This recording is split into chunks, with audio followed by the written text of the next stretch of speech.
You're welcome back. Well, my next guest used to be one of the main spokespeople for the Church of Scientology in the United States, but they now see him as a traitor after he left the organisation. Well, before we speak to Mike Rinder, let's take a look at this clip from the recent Mideweek documentary that featured Scientology. On Dublin's Abbey Street, you'll find the Irish headquarters of Scientology, the most talked about cult in the world. Suppressive people, that kind of thing. I mean, you don't allow criticism. Oh, no, a suppressive person isn't critical. A suppressive person is a person who denies the right of others. Meet its creator, speculative fiction writer L. Ron Hubbard. In the 50s, he published a self-help book, Dianetics, and it became the Bible of his new religion. Through a type of counselling they called auditing, practitioners aim to consciously re-experience painful or traumatic events in their past in order to free themselves of their limiting effects. Being a Scientologist, when you drive past an accident, it's not like anyone else. As you drive past, you know you have to do something about it because you know you're the only one that can really help. Along with Kirstie Alley, John Travolta and Juliette Lewis, Scientology has a huge celebrity following. The religion offers its members a wide range of life improvement courses that charge anything from €50 to thousands of euro. But the religion's methods of self-analysis have been criticised, and the organisation has drawn accusations of cultism. It was time to investigate if these accusations were fair. Where's the cult? Where's the cult? Where's the cult? Where's the cult? On Dublin's Abbey Street every month, a group calling themselves Anonymous gather outside the Scientology headquarters to protest. The group is made up of ex-members, those with family members involved, and those who simply believe that this group is a fake. So just who is behind the masks? Behind one is ex-member Pete Griffiths. The whole of Scientology is set up like it's like a ladder with courses at every level that you have to pay for and do. They do say that you're allowed to walk away after doing one or two courses. You're not. They want you to do the next one and the next one and the next one until you're £500,000 worse off. Through the company's office, I find documents showing that the Irish branch, which claims to have sold 100,000 Scientology-related goods, filed accounts recently showing a deficit of nearly €700,000. But thankfully, the money in the international organisation is phenomenal, and it can support the Irish branch. Tax filings from the early 1990s in the US show that the church was earning about $300 million a year back then, but the paper trail disappears after that. Celebrities like Tom Cruise, however, are thought to have donated around $25 million, and over 160 countries have branches, so the organisation doesn't appear to have a cash flow problem. You're taught that what Ron Hubbard wrote is the only way forward for mankind. He had all the answers to all man's problems. When you look at the evidence, you find out, no, he didn't. Because, you know, there's no evidence to prove that any of that happened. I mean, it's just not there. But when you're involved, you're very insular and you're very isolated. You're not allowed to read books, you're not allowed to watch TV, read newspapers. They have control over you. And it's one of the aspects of a cult that they will try and control your thoughts, your emotions, your behaviour and your information, and Scientology tries to control all of those things.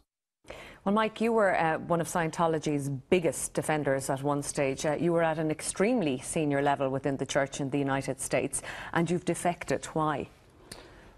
Because I'm in disagreement with the activities of the church, particularly under the dictatorship of David Miscavige, who took over after L. Ron Hubbard passed away. And there are things that I have, I believe that at this point that the church itself is perpetrators of human rights violations. Like what? Well, two things primarily. One is the disconnection of families. And what that means is if someone is no longer in agreement with the church and speaks out or talks about what they've seen, their families are told by the church that either they disconnect from them, and in other words, have no further communications with them. Cut off completely? Completely. Okay. Completely. Or they have, they will be thrown out of the church. So it's a very black and white. You're either with us or you're against us, and there's nothing in between. And the second thing that I find very objectionable, or actually there's three, but the second big category of thing is the focus on money. You know, the church has become what I call the vulture culture. It is focused entirely on taking money from people and collecting money from people, and the idea of helping anyone with Scientology has taken a back seat to how much money can be gotten from them. And then I guess the third thing is the physical abuse of people, particularly at the hands of David Miscavige. What do you mean, beating up people? Beating up people. You've been accused of that yourself in the past. Yes, well, you know, the church is very good at turning around anybody who comes out and says anything about what's going on inside the church. It automatically gets turned into, oh, well, see, that person did it. They're the ones that did it. They're all to blame. There has been grown up a culture of violence in the highest levels of the Church of Scientology perpetrated by Miscavige. But did you ever beat anyone? Yes, I did. Under what, the guidance of David Miscavige? Absolutely. He would tell you to beat someone. Why? Absolutely. Beat them how because severely? They were not to create black and blue, just the purpose of the physical assaults is only to intimidate, not to create real physical harm. I've never seen anybody that had an arm broken or even a bruise or something drastic like that, but it's the mental control by reason of you can't fight back, there's nothing that you can do in response.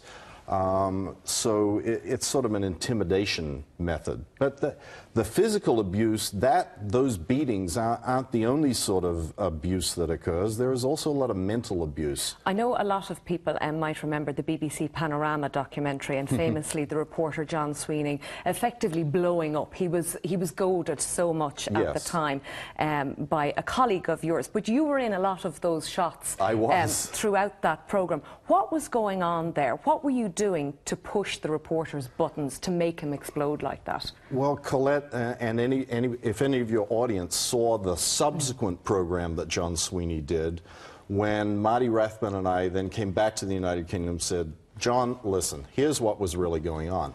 And I showed him some of the documents where Tommy Davis, the other gentleman that you were talking about, actually promoted to David Miscavige that he was going to be able to get John Sweeney to blow up. And he pushed him, and he pushed him, and there's a lot of things that you didn't see on camera that happened, all with the intent of getting that sort of reaction out of John. And that was a very designed effort to try and make him look bad, make him look like he's crazy. He was followed? He was followed. He was called a bigot repeatedly? Repeatedly, and he did not like that. Harassed? And just one thing, John Sweeney is not a bigot. I know the man personally. I have spent a lot of time with him subsequently. He is as far from a bigot as you could possibly find. But these are all the techniques that the church was employing to get that reaction. Now that you're outside of the church, do you think you're being spied on, that you're being followed, that you're being harassed, that people are trying to push your buttons? Do I think? No, I know that. How come? I know, because I'm followed everywhere I go. I have people outside my house. You know, I arrived at Heathrow Airport to come and visit friends, and there's people waiting there with cameras. I arrived at Dublin Airport today, and there were people there with cameras. How did they know you were here in Dublin? Well, you know, here in Dublin, the subject of this debate has been talked about on some blogs. And this is the debate you're taking part in Trinity College tomorrow night. Exactly. Yeah. Okay. And, you know, on Facebook and that sort of thing. But generally, the church has its own internal travel agency, so they are able to access flight information, so they know where I'm going whenever I go anywhere. Okay, so are Scientologists here in Ireland then conceivably watching this programme tonight and taking an interest in the people who work on this programme and who might have researched it and figuring out all sorts of things about it? Is that the kind of level you're talking about?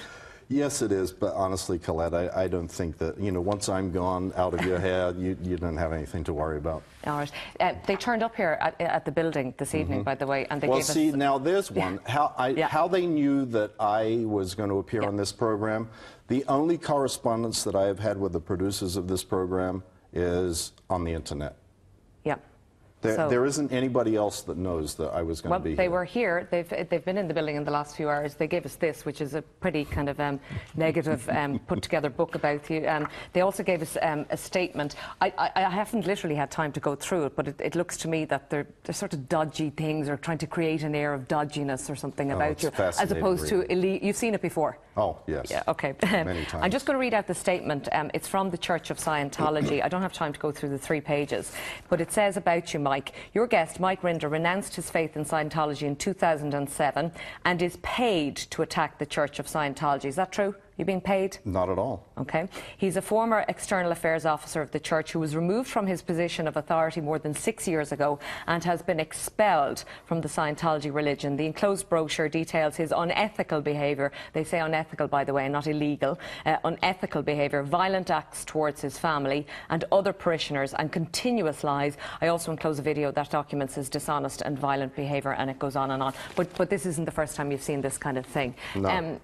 Tom Cruise, in the clip that we were showing there, he has a very, very close relationship with David Miscavige. David Miscavige being, is he the equivalent of the Pope within the Church of Scientology? Well, he likes to call himself the Pope of Scientology, yes. Okay. So he's unnaturally close with Tom Cruise. That's a good word. That was the word I first used on Australian TV, and I think that describes it perfectly. Okay. Does their relationship make you uncomfortable in any way? Is it an unusual relationship? It's a very unusual relationship, and I think it should make Tom Cruise very uncomfortable too. You've met him, Tom Cruise? I have, yes. What kind of a guy is he in relation to Scientology? In relation, well, that's well, he publicly endorses it. I mean, we've seen the YouTube clips. He publicly endorses Scientology because that is what David Miscavige wants him to do. Look, Tom Cruise, when I knew him, was a terrific guy. I had no bad things to say about him in any way, shape, or form. I think that since then... Do you know secrets about him? Do I know secrets about him? No. Does anyone within the Church of Scientology? Oh, yes. David Miscavige does. Secrets that he wouldn't want anyone else to know about? Absolutely. Okay. Absolutely. But I think that he has become, he's like a clone of Miscavige at this point. He acts in the way that Miscavige thinks that he should act, and that's very unfortunate. What about John Travolta? Less so. He is less under the thrall of Miscavige and is less of a close buddy of Miscavige. But what is it about Scientology that draws in so many people, and yourself included, Mike, because you're still calling yourself a Scientologist, an independent Scientologist. Correct. What is it about it that is so fascinating? Well, it's a philosophy, Colette, that provides a lot of answers and a lot of insight into life and why things are the way they are and how one interrelates with other people and the world and the universe and God and all sorts of different things. And it provides not just answers for the hereafter, but answers for the right here now. So, you know, the question is often posed, why are there so many celebrities involved in Scientology? And it doesn't really have to do with the fact that there has been some massive campaign to try and recruit celebrities. The reason why it's popular with celebrities, or artists in particular, is that Scientology has a lot of elements to it that help people with their ability to communicate, or their ability to address an audience, or their ability to be happy and not so internally troubled that they can't project themselves out into the world, which is a very important thing for an artist. For Irish Scientologists that might be watching us tonight, Mike, and who might be in the same sort of frame of mind as yourself, who would like to be Scientologists, want to be independent Scientologists, but don't agree with the practices and the way it's carried out, getting out of it is a problem and is difficult. Is there advice for them? Well, I think the simple advice, Colette, is the church tries to get every Scientologist to believe that the only way that you can practice Scientology is if you come into the church. And that's just not true. There are a lot of people who have walked away from the church and who are practicing their faith outside of the scope of the church. The church would have them believe that if they walk away, that's it. There's nothing more. You can't ever have Scientology. Okay. There is no more Scientology for you. And that is a big lie that is being perpetrated. And, you know, it's interesting. They write in their statement about how I renounced my faith or something. I never did. You haven't. I never did. All right. I mean, they also say that I was, you know, removed from my position or something. You know, I was, these stories change routinely, you know. The last thing that I did before I left, I walked out of the church, I walked away from my family, knowing I was walking away from my family, was I was the international spokesperson for the Church of Scientology. Okay. All right. I'm sorry, time has beaten us, Mike, tonight, but I know a lot of people will be fascinated in hearing what you have to say and the arguments for and against Scientology, and if so, you are speaking at Trinity College here in Dublin tomorrow, and it's with the Philosophical Society, and the debate, the motion is, this House believes Scientology is as legitimate as any other religion, and that debate is tomorrow night if you want to hear more from Mike Rinder and Scientology. Mike, thanks very much for coming in to us this evening. Thank you, Colette. All right, now, have you ever